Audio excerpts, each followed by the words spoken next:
¿No? Este es un guante. Tengo que mandar.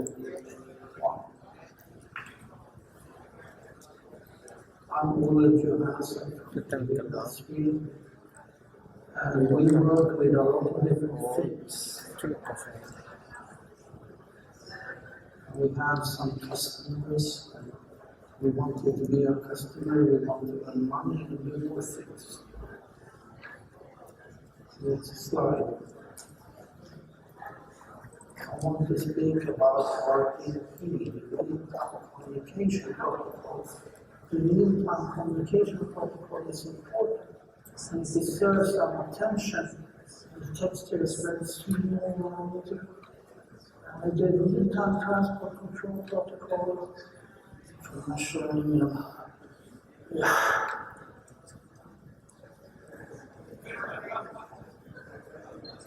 Shall we restart?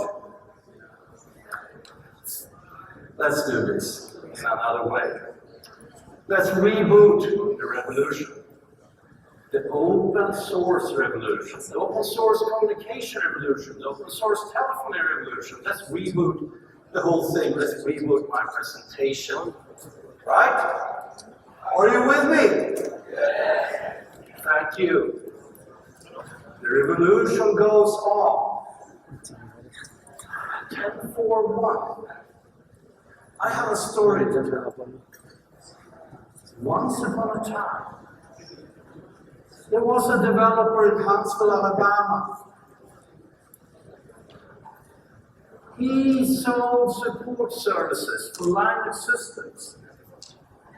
You all seen him. He was here just a few minutes ago, right?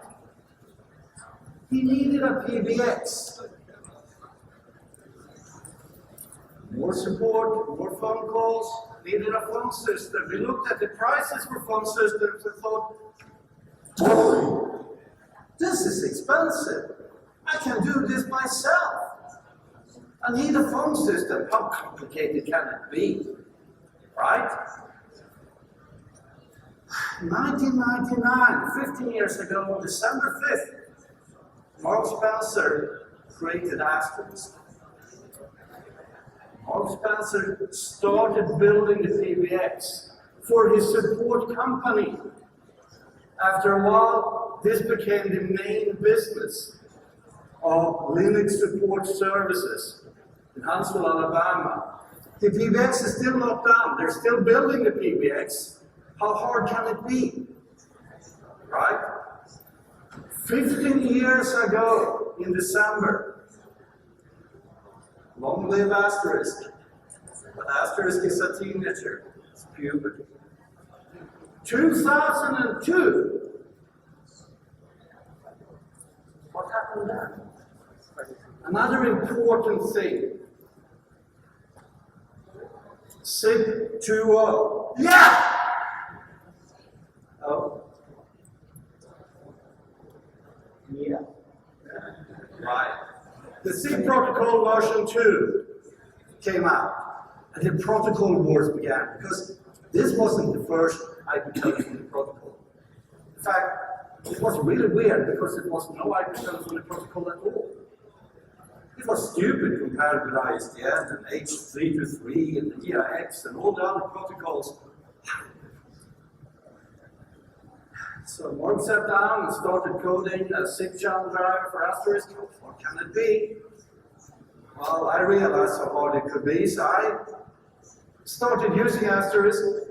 I realized that, well, Mark is a great guy, he does a lot of cool things, but understand SIP is not one of his most important things. So I filed a couple of bug reports saying this is wrong, this is wrong, this is wrong. I was starting a telephone company, like everyone else. And we needed this platform, and we needed it to work. And the answer I got on the bug report was, yeah, you have the source code, go fix it. How hard can it be? So I started fixing that, and fixing that, and fixing that, and fixing that, and fixing that, and the phone company disappeared because I was the Asterisk SIP fixer.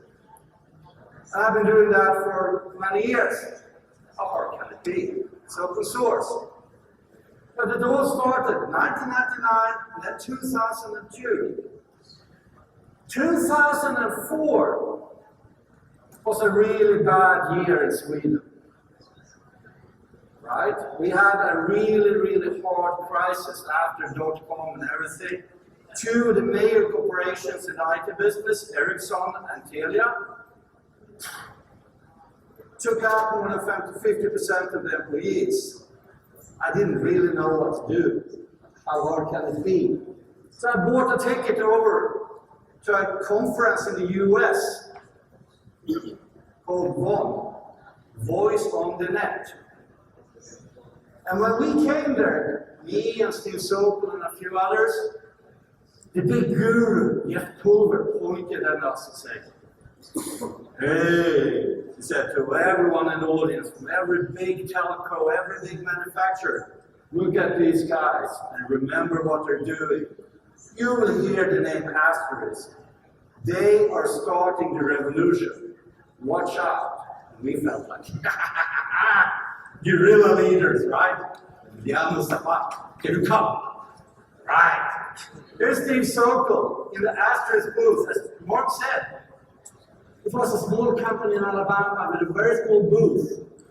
Mark is not a sales guy, right? So he was sitting in the back of the booth acting Asterisk most of the time. We forced him up to have a talk, and he doesn't like that, really. Especially not at that time, because this was only his way of creating a PBX. Or can it be? But Steve and I, we didn't really like this show. It was too much commercial telco bullshit. So we said, well, we're the guerrilla leaders. We're making a revolution. But we need more friends. So why not start our own conference? I mean, how hard can it be? Astricon was born.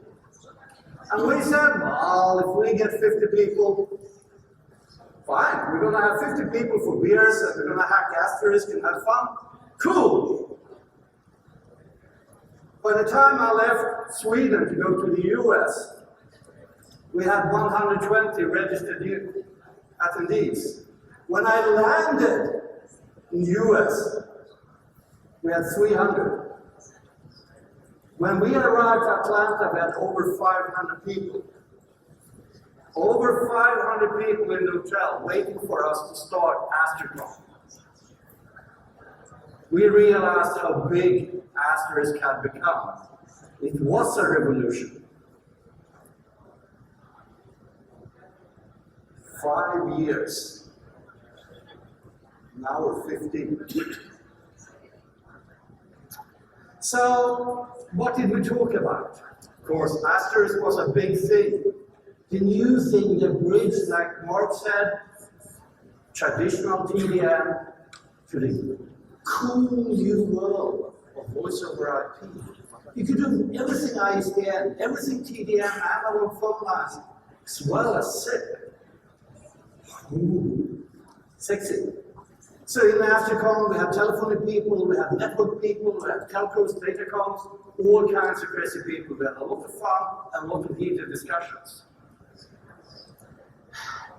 In the US, there was this phone company called Vonage that everyone talked about. The first voice over IP provider. And so many people called me and Steve saying, we're going to be the next Vonage. And we're going to do this and this and this. And we offered you to work with us for free, but you'll get stock options. But one call a week for a long time. Well, if I could pay food for my family with stock options, I would have plenty of food, but this is just lottery tickets. But everyone wanted to be the next telco. Kill the telcos! Right? That was the theme song. With open source telephony, the old telcos were going to die and the new guys were going to take over. And open source was, of course, really important. 10 years ago. Making a revolution, killing the telco. It felt good. Right? It felt really good. And, Sometimes I still feel like this 10-year younger me, the hacker, the guerrilla leader, we were in the forefront. Still a geek, still love this stuff. It's cool. We're making a revolution. We're here down in Chile now. We need to move forward. We've done this for 15 years. We need to make new mistakes instead of repeating the old mistakes. By the way, we didn't kill the telco because guess what? All the major telcos in Europe use Chameleon or Asterisk. It's open source code. They survive by using our tools that we created to kill them. How weird is that? Well, they probably say, how hard can it be? And take our stuff. So we're here, 2014 in Santiago, Chile. Just love it. We're here, and we've got to reboot the revolution. But first, we need to see where we are. And I can't say where all you are, but I can try to see it from my point of view then, and say, well, open source. It's accepted. When I install stuff, I no longer have to argue about open source versus closed source. Businesses, from small businesses to large telcos, to large enterprises, they just accept open source. We're running some of the major call centers in Sweden on open source. No discussion whatsoever. It's a natural thing. It's no longer cool or revolution, but we like to feel that we're geeks, right? So, the protocol wars with SIP and those stuff, that ISDN is legacy. Everything is SIP now. When I started with Asterisk, every single site had ISDN cards. I don't think I installed an ISDN card for 4 years. It's SIP and void, everything. And we're no longer the cool guerrilla. I hate to feel like one of those. We're normal business people. We just use open source, we use new technologies, and that's legacy, right? So, I'll tell you a bit about stuff I'm working with. And this is the boring business-like session. So if you want to go asleep for a few minutes, do that. I've made an executive summary here. Read those 4 boxes and you're done and you can sleep for a while. Otherwise, I'll tell you. Here's internal broadband technologies. They create infrastructure for carriers. These boxes you see, with 5 gigabit Ethernet ports, 2 voice ports, USB DECT radio, Bluetooth radio, and a lot of other radios coming. It's all open source. It's open WRT and Asterisk inside. And we place it in every single home. We're shipping over 10,000 a month. A few years ago, I told a story about a huge installation of Asterisk in Portugal. We had Asterisk with 500 servers. We're shipping them by the thousands now. Asterisk in every small business, in every home. Right? So we have made a lot of improvements to Asterisk. We made remote home. We're adopting TriMS. We have worked a lot with DTMF, the timings for DTMF, because we support alarms for elderly. You know, they have a big button they press when something goes wrong. And we set a lot of DTMF for doing that. So a lot of improvements contributed as open source to Asterisk. Bressner Technology in southern Germany create SIG to link gateways, or ISDN to link gateways. And we have Asterisk inside. We made tons of changes to Asterisk, all released as open source. We created support for silent suppression, comfort, noise generation, saving up to 40–50% of your bandwidth. We added support for PRAC. We improved RTCP support. We improved crypto support. We have done lots of stuff for Asterisk.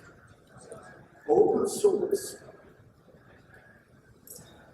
Contributing back. And I worked with several carriers. We got carriers licensed, certified for Loop with my version of Asterisk. So they can now sell Loop trunks. We changed course code handling in Asterisk. We changed packet reordering functions in RTP. We contributed to the project. Apart from those carriers, I worked with a lot of other carriers, like I've done for many years, building scalable SIP infrastructures with Chameleon and Asterisk. We're actually starting, and that's a big change for me, after all these years, we're starting with TLS SRTP trials in some carriers. And that's a really good thing.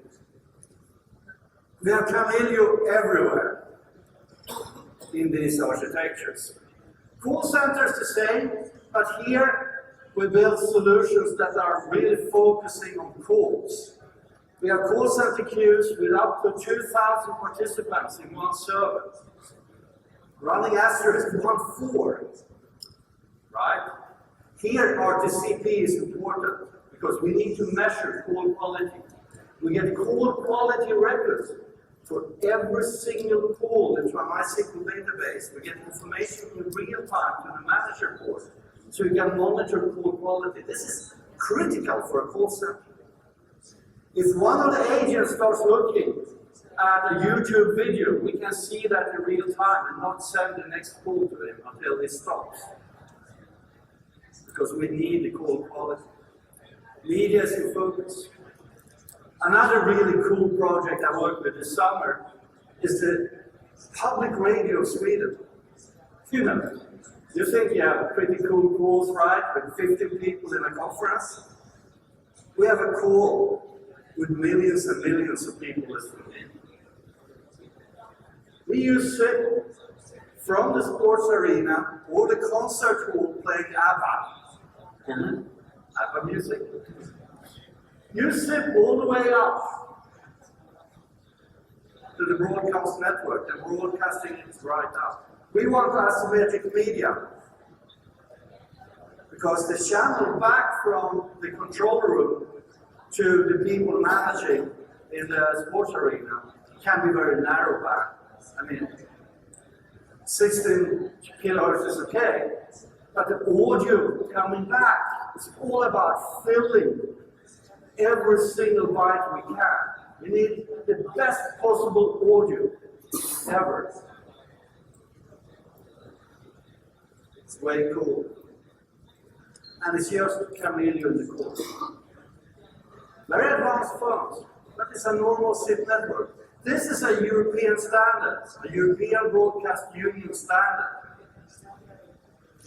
Using SIP, using IP, using STP, RTP, everything you know.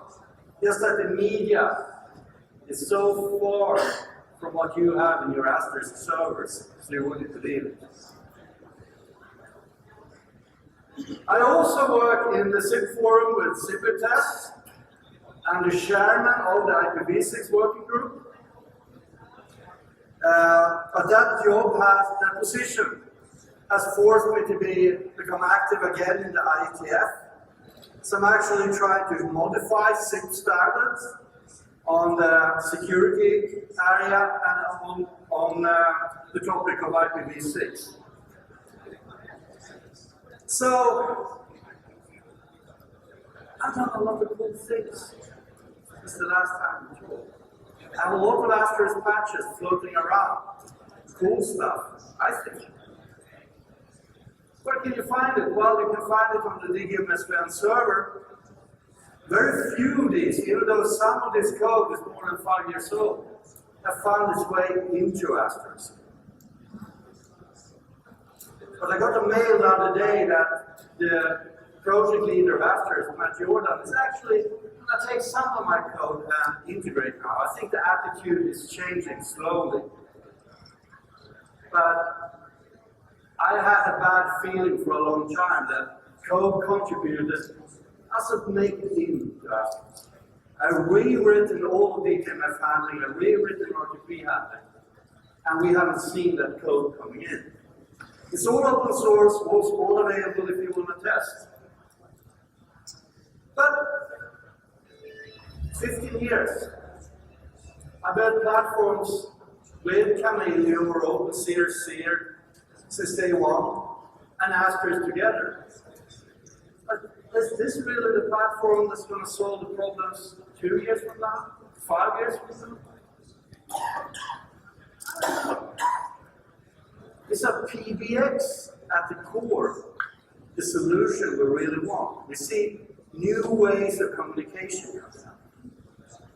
We see new patterns. You saw Evil's talk here about the Jitsu video bridge. He had a gateway to legacy, a gateway to the old stuff, a gateway to SIP.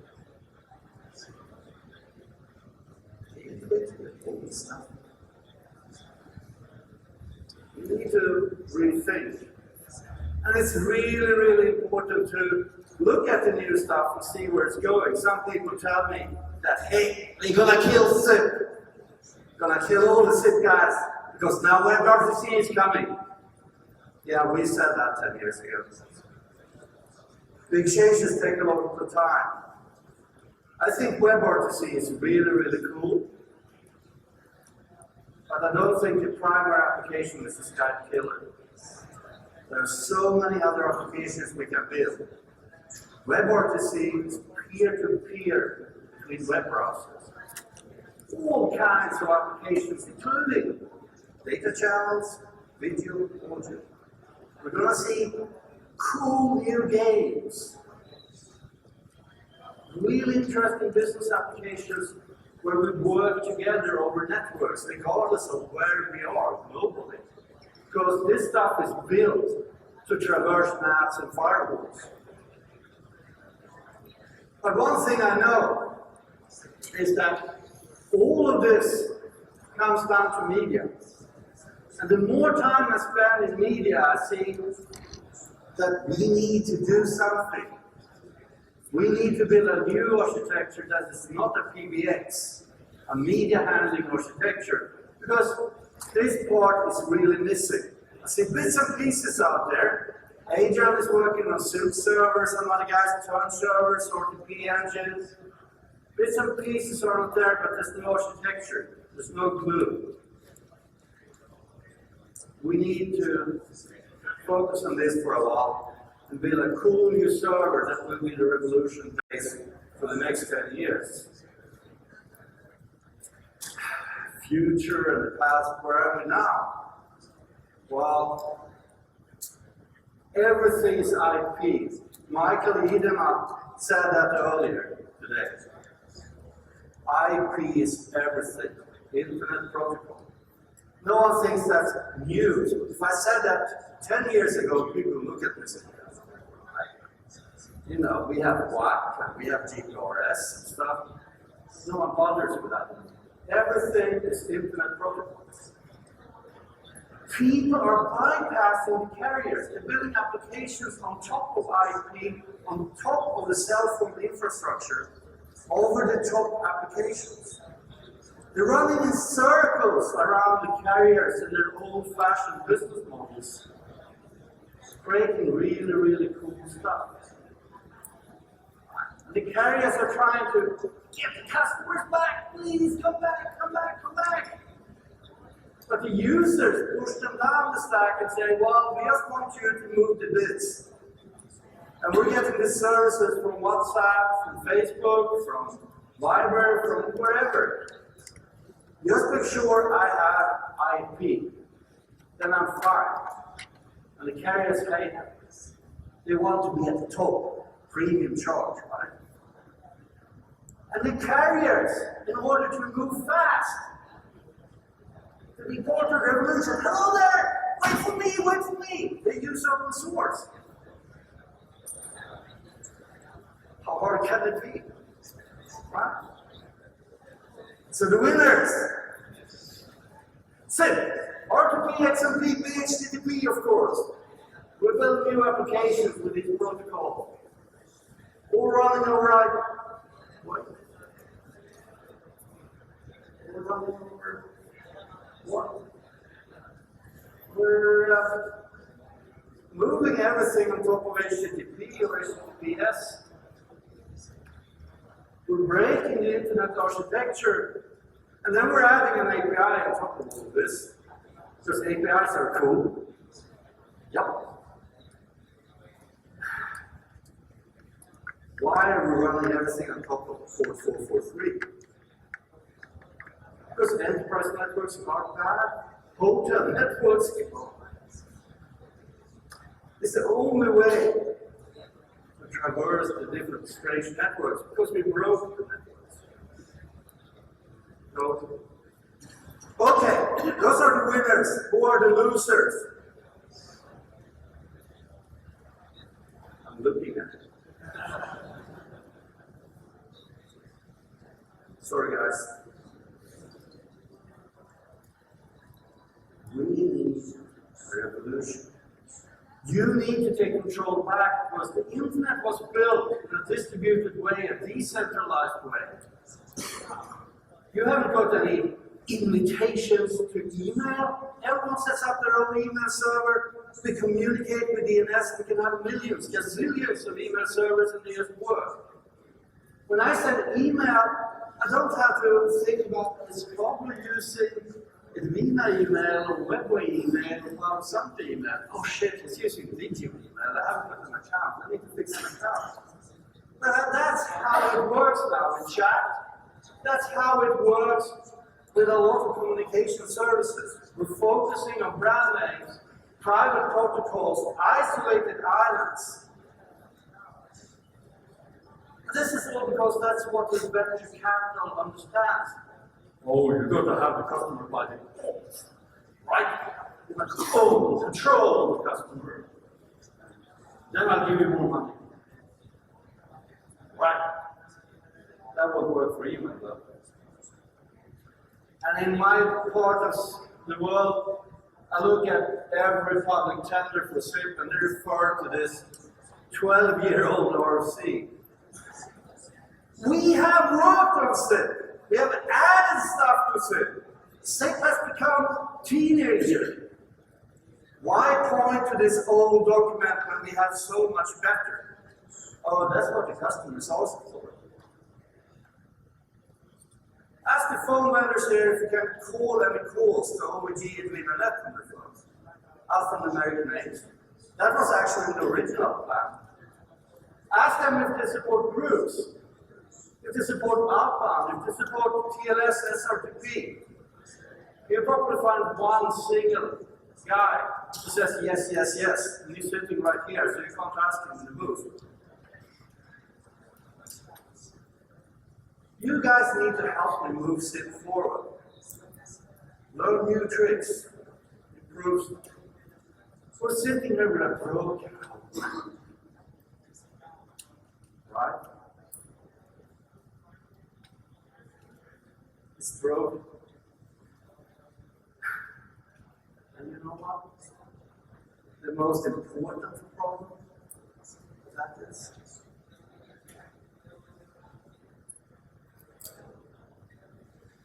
customers trust us.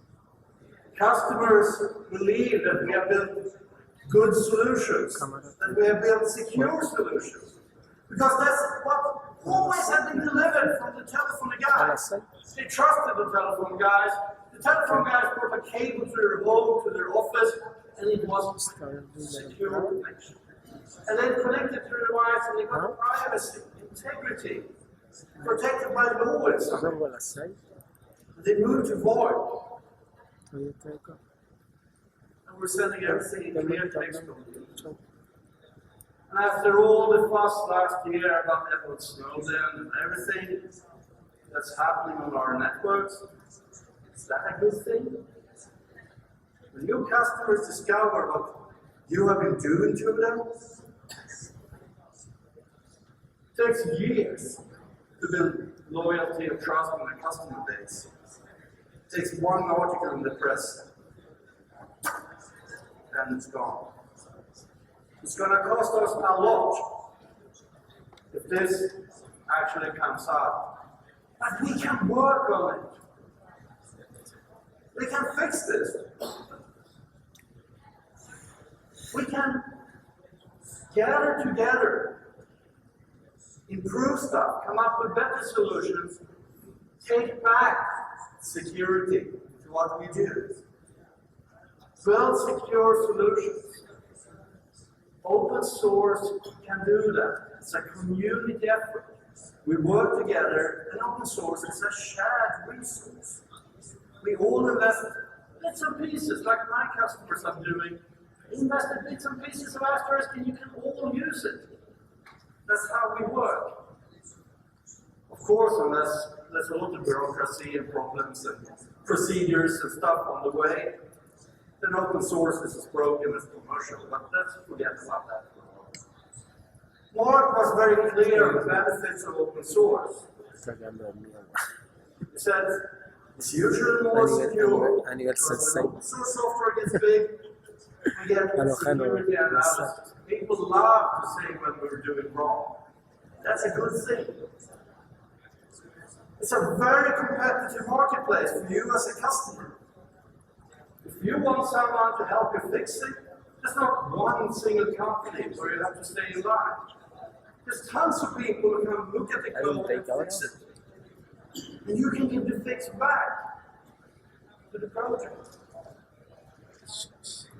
So this means lower cost for everyone, faster adoption speed.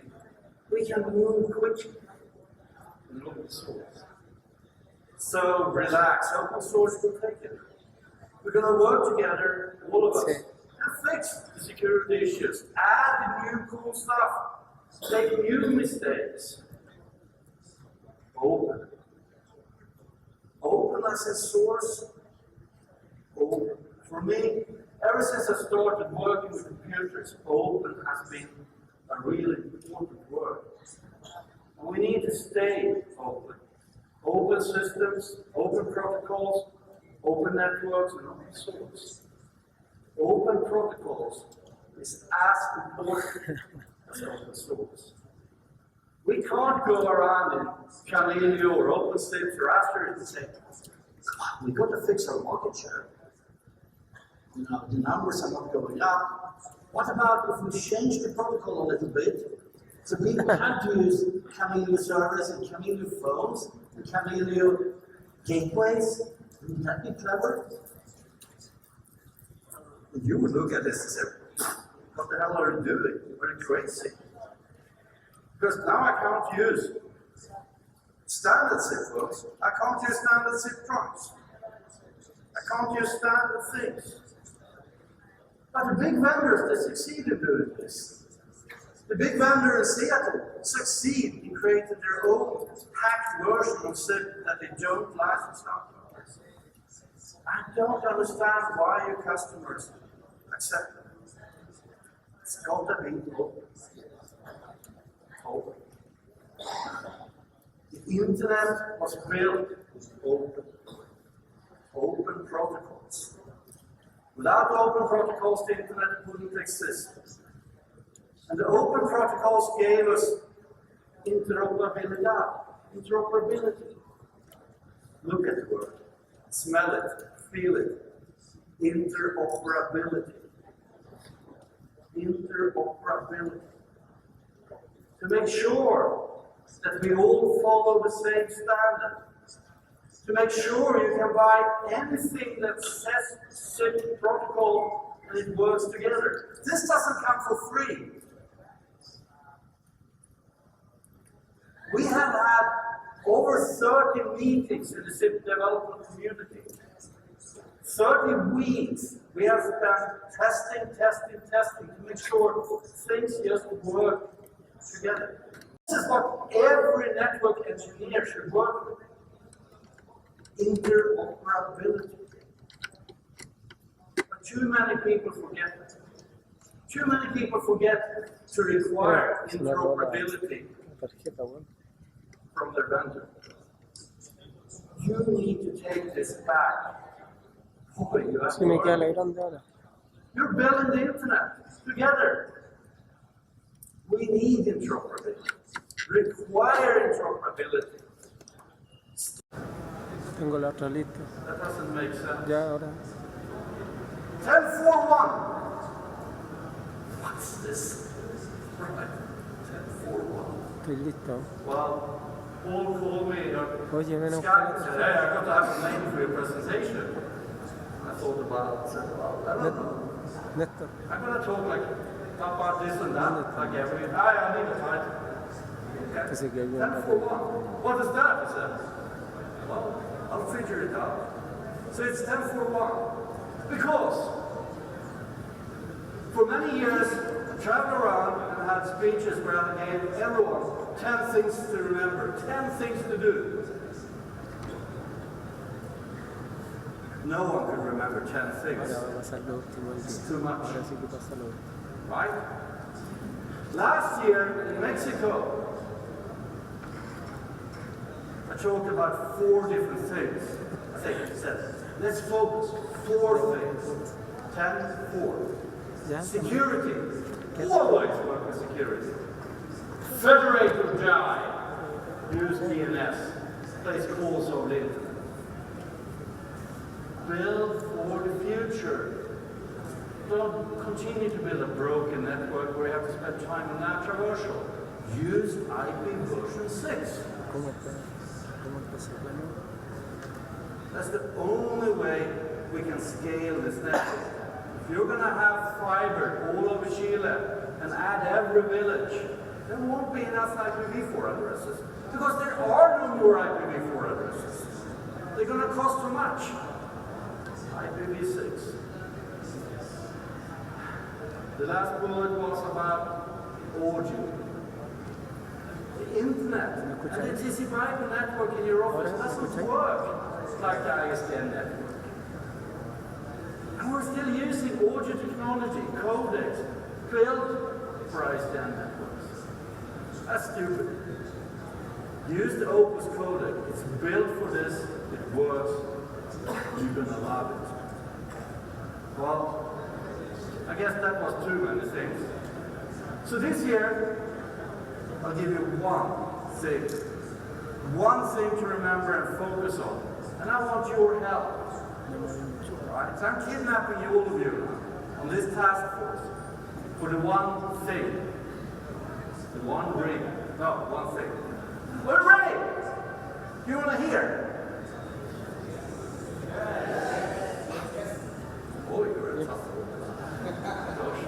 I need to learn some Swedish apple dances or something to make you laugh. Okay. The internet is under attack. The IETF, the Internet Engineering Task Force, with people from all over the world, have written an RFC claiming that the internet is under attack. All this pervasive monitoring of what we do over the net is an attack on our privacy, our right to be left alone. The internet is under attack. And it's really, really hard in that big an organization to have all the engineers agree on anything. But they agree that the internet is under attack and we need to respond. We need to make it harder No sé yo. to listen in. For the guys operating the hotel network, for the guys operating the broadband networks, for the people operating any network, we need to make it harder. Tenía un mejor telecámara. It's stupid that we send everything in clear text. El mejor camarógrafo. After a long discussion, we have almost in the ITF, because now it's hard, agreed upon this term, opportunistic security. This means that in addition to full security, where we check everything, we need to enable crypto on every single session, regardless if the user of our application have required that or not. There's still room for absolute security, and in many areas we need it. In hospital with patient records, patient data. In banks, in other places, there are many places where we need full security. But for the rest, we need to set up security. We need to encrypt much more to make it hard to listen in. It's not full security. It's better than nothing, believe me. We need more crypto. We need to build trust and keep the trust from our customers and hope and pray to God that they don't discover what we've done over the 15 years of oil, right? Don't tell them. We need to fix this silently, quickly, and urgently. We need to start now. Security by default. Build good shit. Always enable security in everything you do. We need to get everyone aboard because we need to change the implementation of servers and clients. We need to make sure that calls, if there's any possibility that we can encrypt the call, let's do that. By default. Did you have kicked in? There's already some patches coming where they enable SRTP regardless of your configuration. If it's possible, let's encrypt. These guys make your project. If possible, set up TLS. Evo, the Jitsi client, has started as well. We need to get everyone aboard. We need to meet several times next year and test. And figure out how we can do this in the best possible way for our users. And I believe there are problems. We just need to fix them, working together with the open source, open standard spirit. So the to-do list for you, for us, for everyone, the next year of real-time communication is a single thing. Secure all communication by default. I hope you remember this one single thing. For SIP, this means use TLS always. In every server, install a certificate. Just do it. It doesn't cost you anything today. Invite the SRTP. If that fails, well, fine, then they do something else. But try to set up crypto. We are working on ITF to make it easier for you to handle certificates. We shouldn't trust American companies that we have been buying certificates from. We shouldn't have to pay taxes to them for security. So we're securing the DNS. We got to trust the DNS anyway. And when you call me, you verify the certificate you get from my TLS server in DNS. I publish it in DNS. Hey, this scales. This is smart. We no longer need a list of 500 different CAs you don't trust in your computer saying that you should trust them. So I'm working on DANE for SIP. DANE is the standard for storing information or the whole certificate in DNS. This is an important technology in regards to security for the web, for email, and for SIP. So when buying SIP primes now, promise me that you require TLS and SRTP. And while you're at it, add IPv6 and DNS. So many carriers work with IP. If you work with only IP and no domain names in SIP, boy, are you screwed. You have no failover, you have no load balancing, you have nothing. That's just stupid. Do the right things. And remember now that secure calls still need certificate validation. We need really trustworthy infrastructure for that. But we can still make the rest of the calls more secure. Because the moment you lose the trust of your customers, you have no customers. So you need to fix this. They won't ask because they believe you have been delivering this all the time. When do we start? Here. Now. Real time. Because real-time communication is what we do. Thank you very much. More crypto.